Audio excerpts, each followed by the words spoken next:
Alrighty, real quick we'll see here we can share the the link so people can join. Make sure to get that link line. A ver cómo trabaja esta nicely, or if it doesn't, if it goes well, if it doesn't go that good, we'll see exactly how everything works out. So we got one like and one viewer actually already. So that's good. A ver cómo trabaja esto. So once I settle this stuff real quick, we can. Chicken Biscuit says naive, so that's good. Can you hear me? Does it sound properly? Live on YouTube. So basically, this is your moment to ask some questions or thoughts about what's going on with the national team. Um, and of course, that's kind of the point of this whole deal here to do these live sessions on YouTube, to chat a little bit about El Tri and whatever comes your way, whatever you feel like talking Liga MX, as well. It's welcome topic, so let's do this. I think the link is already on Twitter, so I think that should be nice. Let's see, it's right there. So let's see if we can get some people to join us, and see exactly what comes the way. So real quick, before we might get some people joining in or whatnot. The real quick what's been going on in Mexican football. I think today, the win 3-1, Mexico's 3-1 win over Turkey. I think it's important. Lalo Aguirre with a hat trick. I think that is also significant in his development as a player. I think Linus also had a good game. Antuna was pretty good with his movements. Um, his decision making was better, I think, than the last game they had, um, against. Not mistaken, what was it? China. I think it was a game against China where I think Antuna's decision making wasn't as good. But today, at least against Turkey, I think Turkey was a strong team, physical. I think it wasn't an easy team to break apart, especially in the defensive end. But at least Mexico was able to get the result. Unfortunate, the injury of Cesar Montes. I think Cesar Montes, we won't be able to see him in the final. But overall, I believe that with Esquivel and Vargas, it's possible to see some type of strong defensive unit there. I think Jorge Sanchez has had a good one, a good tournament. As Artiaga, the same can be said about Cervantes. He might have had that mistake in one of the goals, especially the one against China, but I think today he was solid. Jonathan Gonzalez, we got to follow the injury there. It looks like Linus is okay. Linus put on Instagram that he feels all right. We'll see how the developments of the knock he sustained against Turkey, but of course, that's kind of the player that you want to have in the match against England in the final, to have Linus available. Especially now that it's kind of unlikely that Montes will not play, and that could leave the team a little bit hurt defensively. So I mean, those are quick thoughts that are that are I'm thinking right now. So we got 4 people watching so far on the YouTube. I think it's not gonna be as we got 5 now. As effective as it was in the game after the game against Wales. I think I did one of these as well, to see how many. This is experimental, as has been the case these past weeks, just working with the YouTube channel. A couple of days, I did the lineup against the lineup that I believe El Tri will put against Germany. That came up, and I think it got a good reception. I would say a little bit of what I feel that could be the lineup against Germany. The lineup itself, so it seemed to gather some approval and not so much approval from others. Of course, I feel that that as we see the developments, it looks like everyone wants to see in the 11 Chucky Lozano and Vela and Chicharito. But as I said in the video, I mean, I think it's more probable to see something of the sort that I sort of showed, to see maybe Vela and Chichar up top and try to have a strong midfield that is not just of three midfielders, maybe four, and sort of doing a diamond shape type of deal there that could allow Mexico to, you know, surprise a little bit in Germany and see the benefits. But of course, Hector Herrera didn't train today with the team in Denmark, so I don't know how that could affect his possibilities in the starting 11 against Germany. So still waiting, see if we can get one other a message or a question or a thought or something of that sort, so we can prolong this video real quick and see if the experiment works out. As we hoped, it's the first time that I'm doing it here um, on the phone, so I'm really intrigued on seeing how this works and how it goes. I mean, it looks pretty fine for me, the way that this one works, and seeing um, the way it moves. So the game against Wales, I think it was pretty nice. How many, questions we got, thoughts about it, exactly what was going on, especially the immediacy of it. So I think that's what it's pretty useful to do the live ones. But of course, if you do it like I just did right now, didn't announce it that much. I mean, I just felt like doing it real quick and see how it would work out. But um, like I said, I mean, good for the players over there in Toulon. I consider it an excellent tournament, even if they manage, whatever happens on Saturday, whether they win or lose against England. England won the last two tournaments, so it's not an easy opponent by any means. But what we have seen so far, I would say that it's a positive sign for Mexico's future. Um, it is something that also should be taken lightly, because it is a youth tournament. A youth 21 tournament is not the same as playing in first division every week. Um, Nonetheless, I think the talent level, the style of play, I think has been attractive for the national team. There seems to be a consistency with how the teams play, the youth national teams and the senior national team, and I think that overall is a main positive. Beating England, I think, will certify that this is a really talented group, that the group might have capabilities to do great things in Tokyo. But I think it is, the desire to see many of these players that are currently in this U21 to succeed in Europe and do great things over there. Without a doubt, Linus, in my opinion, is that type of player that stands out by a lot, and has a bright future that could certainly put him somewhere in Europe pretty soon. When it comes to the rest of the players, the same can be said about Lalo Aguirre, the same can be said about Jonathan Gonzalez, Cesar Montes, Alan Cervantes, Carlos Vargas, Artiaga, and the list goes on. And I think that overall, looking at what will be next for El Tri, I think it's positive. Uriel Antuna, who's already in Europe, I think you could see how much he has grown in that period of time that he has been there. And when it comes to the senior national team, like I said, these games that are coming up, especially the one against Denmark, it's a continuation of of finding the right 11 for Germany, finding out who is capable to play in the starting 11, who is capable to give good results in the big game to debut. I know there's a lot of things going off the field that might be affecting severely the well-being of the team, but I think that the team already kind of has an idea of what's going to happen or what's going to be next.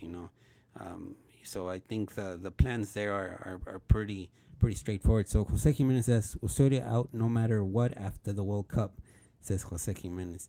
I mean, what I'm reading with Osorio is that there is serious consideration for him to leave after the World Cup, but at the same time there is a part of him that admires what's ahead for the national team. I think he does feel strongly about the future of the national team with the players he has available. But I do see the possibility of him leaving. I kind of find him feel really uncomfortable to talk about possibilities after the World Cup. There's already lots of names that are being thrown around about who can take over the national team and whatnot. I mean, I think let's take it one game at a time, and see what really happened, especially in this World Cup. What advancements can be seen? I'm not going to say that there's going to be huge advancements, but advancements from what happened last year, last World Cup to what happened this year. Ángel Martínez says, buenas noches, Ángel. So I think that is a crucial element here. Um, the popularity rate of Osorio is definitely not as high as one would think, but like I said many times, sometimes when I analyze Osorio, I get the idea that I don't know if we're gonna see the finishing product this time around. I feel that the finishing product with Osorio would actually happen in the next World Cup with this new generation, new crop of players that is coming up. But that is an assumption that I have and might be totally off.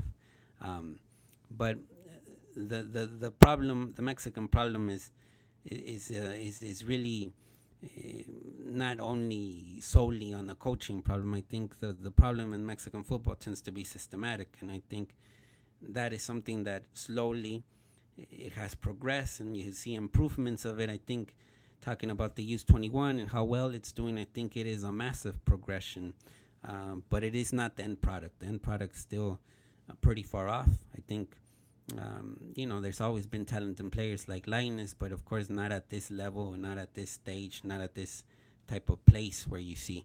But here, continue on with the messages. I really appreciate you coming in. Ángel says, any updates on Guardado, Moreno, Reyes? What I know is that Guardado and Moreno are right. Reyes is still up in the air. I think Reyes still kind of a major doubt when it comes to playing time. But I personally feel that he could get, but he could still end up being in the final list. But the probabilities of Reyes are very low at the moment. One of Football Picante's biggest criticism about us is that he has no style for the team. What is his style? I think the style is 4-3-3, the 3-4-3. And I think what really has, in my opinion, tended to affect a little bit the well-being of the national team is the inconsistency with the starting 11s, building those type of small associations. And I think I understand it from that point of view. But then again, it's just this idea with Osorio that everyone deserves an opportunity, that everyone is a good, when so like, okay. I mean that is kind of the idea that I sort of see with Osorio. The style of play is a 4-3-3, 3-4-3. That's and especially when the attack, you have those two wide players, which tend to be Chucky, Tecatito, Vela. Those are the three, and then in the center you got Chicharo, Raúl Jiménez, or Peralta. That's kind of the idea, and I think the difficulties here with Osorio in this since 2015 is finding that central defensive midfielder. Mexico doesn't have a Sergio Busquets. I mean, I think that's pretty obvious. Everyone knows that. But when it comes to finding that type of player, all of a sudden Edson Alvarez sprouts out, and right now he might get his golden chance in the World Cup.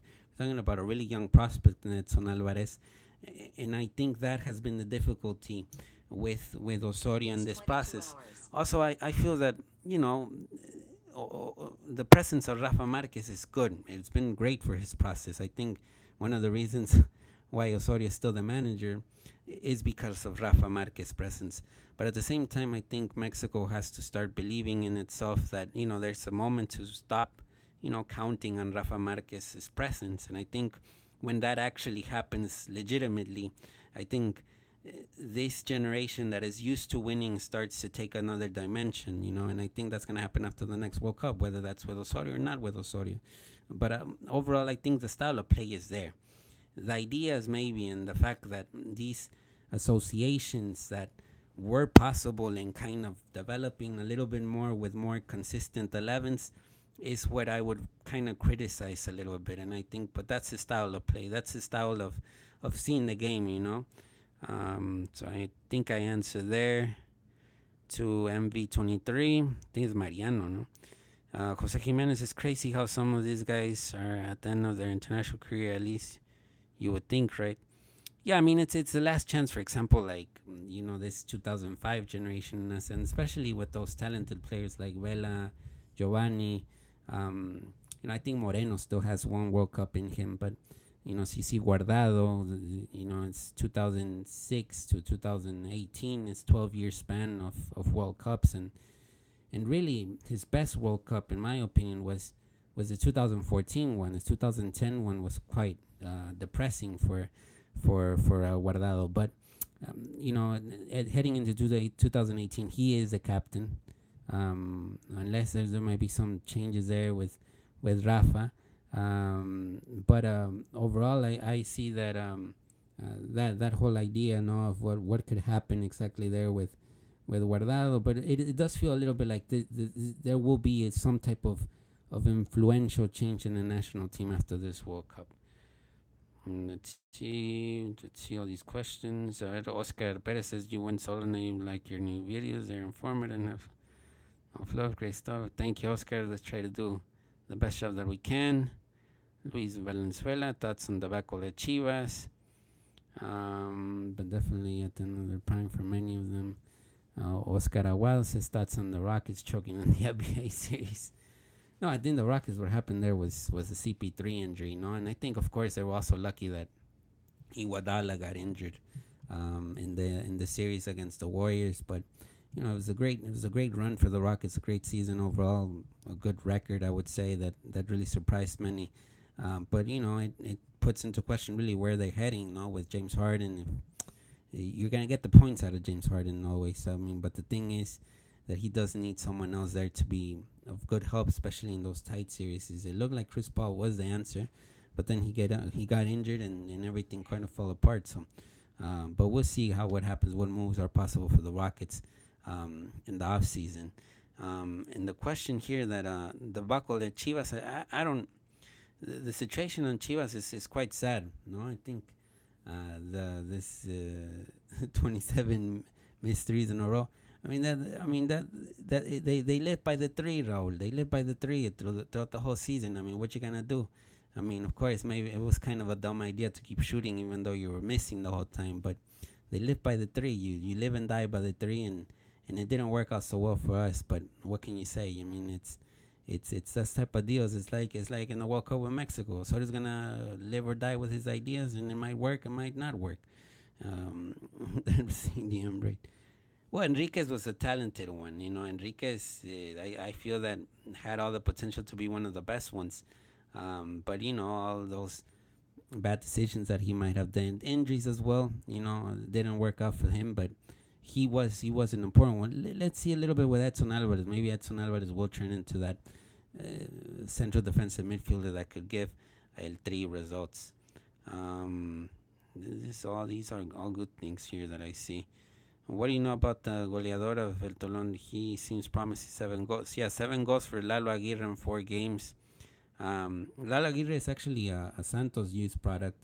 And the interesting thing about him is that, when he was a U17 player, his goal scoring abilities weren't that prolific, I would say.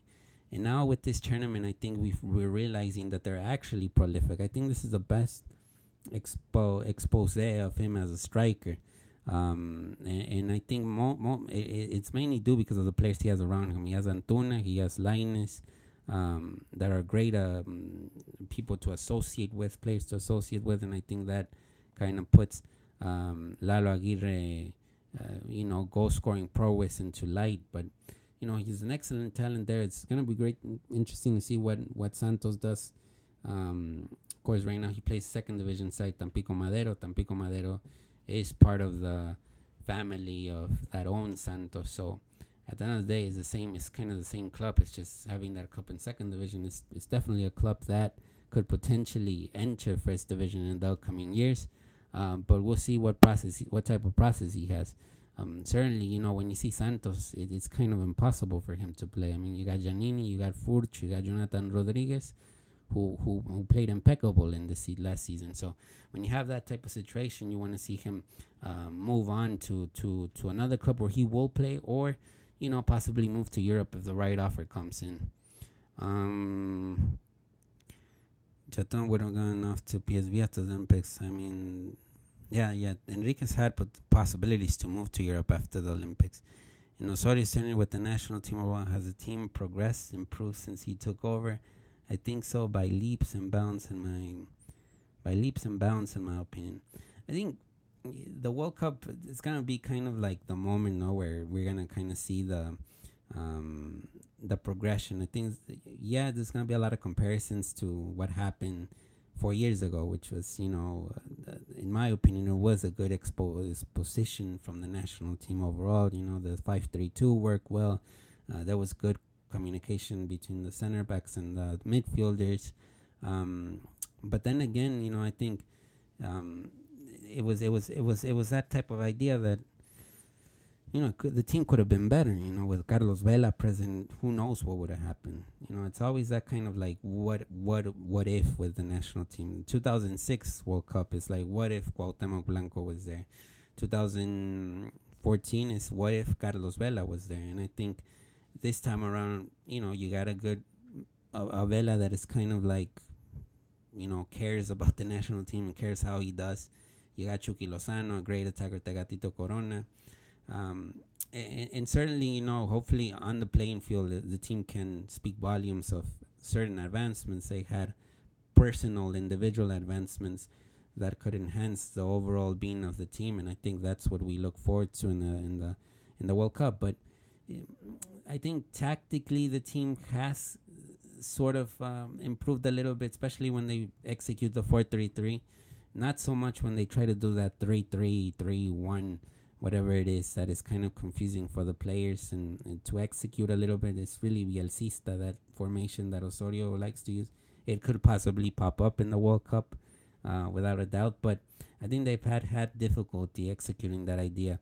But whenever the team plays in a 4-3-3 pretty solid, I think we tend to see improvements.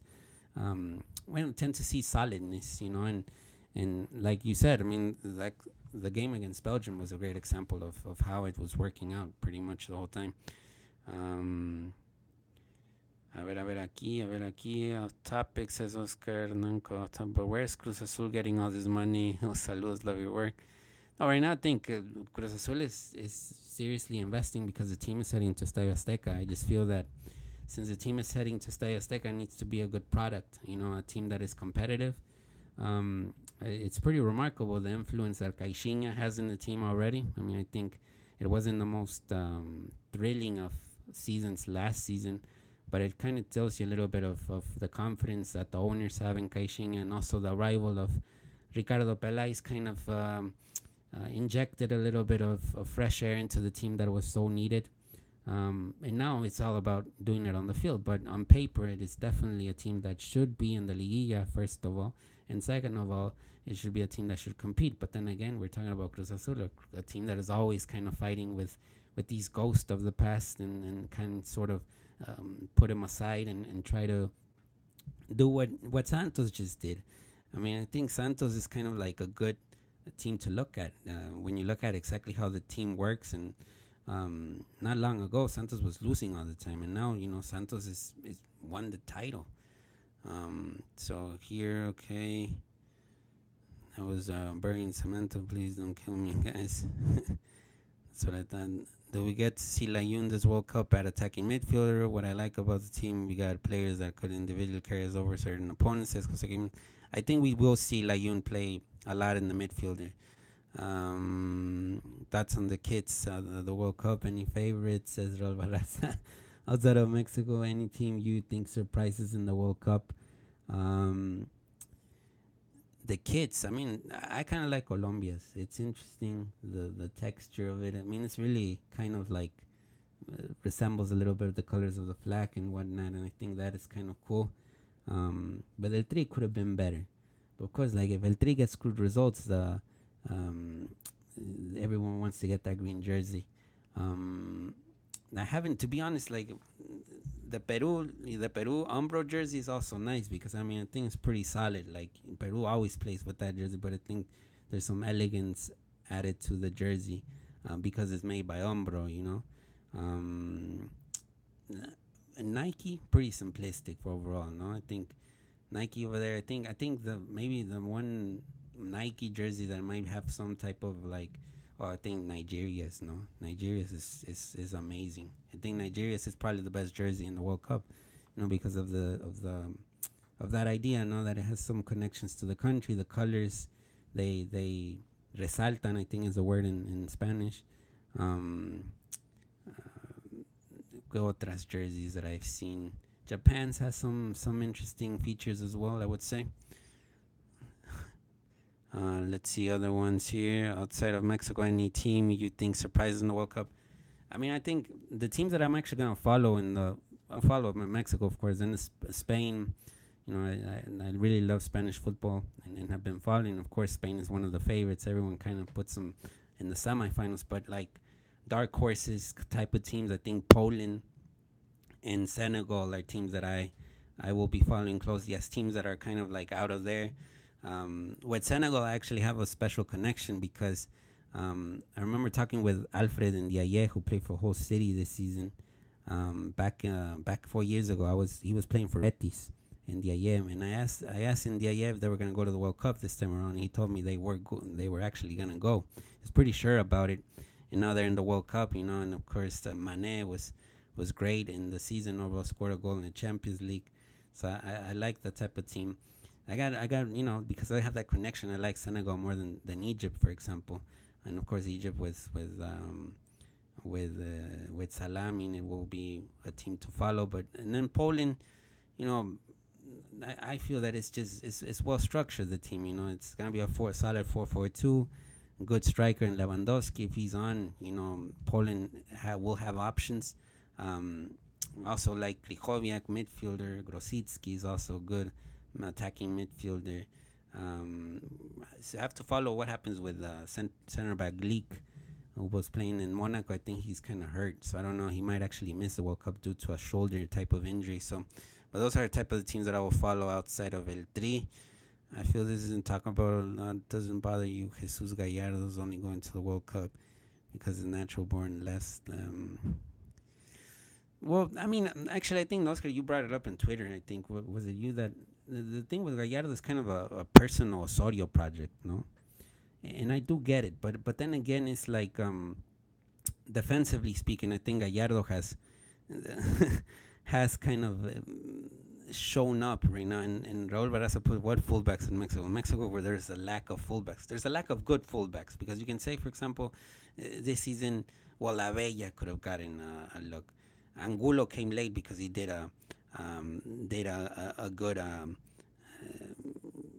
Angulo did a good liguilla, so now Angulo becomes all of a sudden a good fullback option. But the thing is, I think Mexico does have to have these type of fullbacks that are consistent in club and also with national team, and I think that's what's a bit complicated there in defining that. But overall, I think Gallardo ends up going to the World Cup because it's a project, it's a personal Osorio project. In the eyes of Osorio, he thinks that Gallardo has worked well. Especially, I think one of the stats that a lot of people don't notice or don't want to notice is the fact that Gallardo is actually a guy that is pretty good in the aerial game. And I think I remember perfectly the stats against Poland, for example, which wasn't an amazing game. It was a kind of really unattractive 1-0 win over there in Gdansk. But it was a 1-0 win, and Gallardo was a major part for it because he was good defender on the left, and it wasn't extraordinary football. It was just football to get off, kind of to sort of pass the exam without a A+ or anything. It was basically a B, but bien seco, a straight B, kind of. So that's why he goes to the World Cup, and at the end of the day, he has good potential. Right now, I don't know what will happen in Rayados, but on paper, he is perhaps the most recent gem from Pumas' cantera, and Pumas' cantera used to be one of the best in the country. Canijo, hay muchos aquí. Damn, all of a sudden we got all of these. To be honest, I was almost gonna end this, and then all these start coming in, and it was pretty cool. I prefer Mexico's away kid more. Yeah, I like the Mexico's away kid more. Says I like it too. Germany starting 11. It's hard to tell, but I mean it's gonna be Boateng and Komos in the center back position, and it's not the brightest of defenses. Cruz is gonna be an important midfielder. Then of course I think Germany's best players are going to be Kimmich and Mueller, which are kind of the same type of player, but Kimmich is younger, Mueller has more experience, and I think those are going to be the ones to keep an eye. Timo Werner, it's probably going to be the striker. Osil, Kedira, that kind of mixture. So it's going to be a mixture of a youth and experience. At the end of the day, it's Germany. It's going to be difficult to get a result against them. Sold out on what fullbacks in Are you disappointed about Herrera? Random question: do you plan on watching the World Cup with family, friends at home, or at a bar restaurant? That must be pretty fun. Pica Dios, not this World Cup. Should Mexico worry about Sweden? They defeated France and Italy and have really solid. I think. No, I think Sweden will be a difficult game, no doubt about it. San Miguel de Allende, Guanajuato, says Oscar. I haven't gone to San Miguel de Allende. I mean, I think I should. I definitely, next time I go to Guanajuato, I'll definitely go there. Every time I went to Guanajuato, I would go to León, Silao, and Guanajuato. And Silao, I go because I have family. Um, so are you disappointed about Herrera? Let him speak on the field. I think with Herrera, that's all what I have to say with that chat. I think he's a phenomenal footballer, and we'll see. But I think we gotta let Acheche speak on the field. He deserves it. Had a great season. Captain of Porto, won a title. Hopefully, it works out in the World Cup. Should Mexico worry about Sweden? I think we saw that one already. I mean, I think they definitely have to worry. Every team is going to be important. I think something that has to be emphasized is everyone's thinking about the fifth game, the fifth game, the fifth game. I think the fifth game will be product of how good you do in the group stage. If you don't do well in the group stage, it's not going to be a fifth game. So I think El Tri has to take it game by game, really realize what it has available. The fact that Rafa Marquez is still going and that Rafa Marquez might end up starting against Germany says a little bit of where the situation is with El Tri. And then from there, anything can happen. We've seen many times that El Tri tends to surprise, and it wouldn't be the first time that El Tri surprises in a world, in a tournament, for example. So yeah, the one necessarily have the. Oscar says Periscope next to this go too.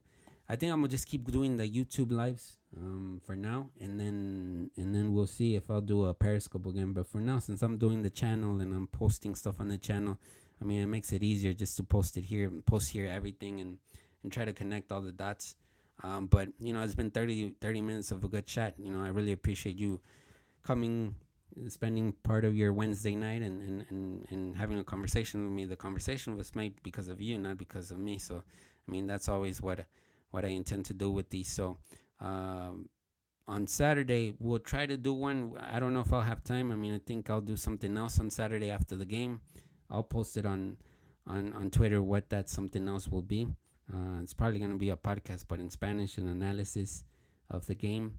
But it will be in Espanol, I think. And yeah, so hopefully next week I can do another one of these and maybe 2 or 3 videos of what I see in the World Cup.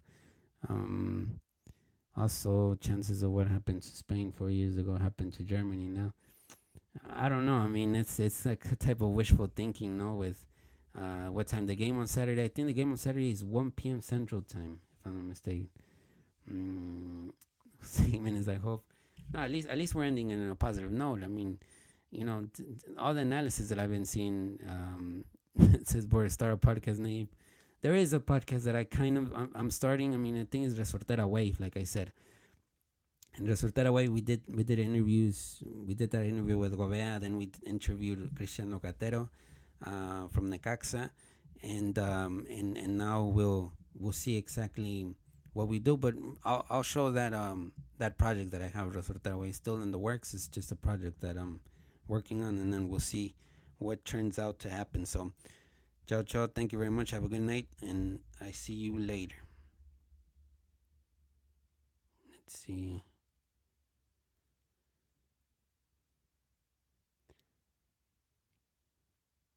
I wonder how you close this. A ver cómo lo cerramos este. So do I just click the X?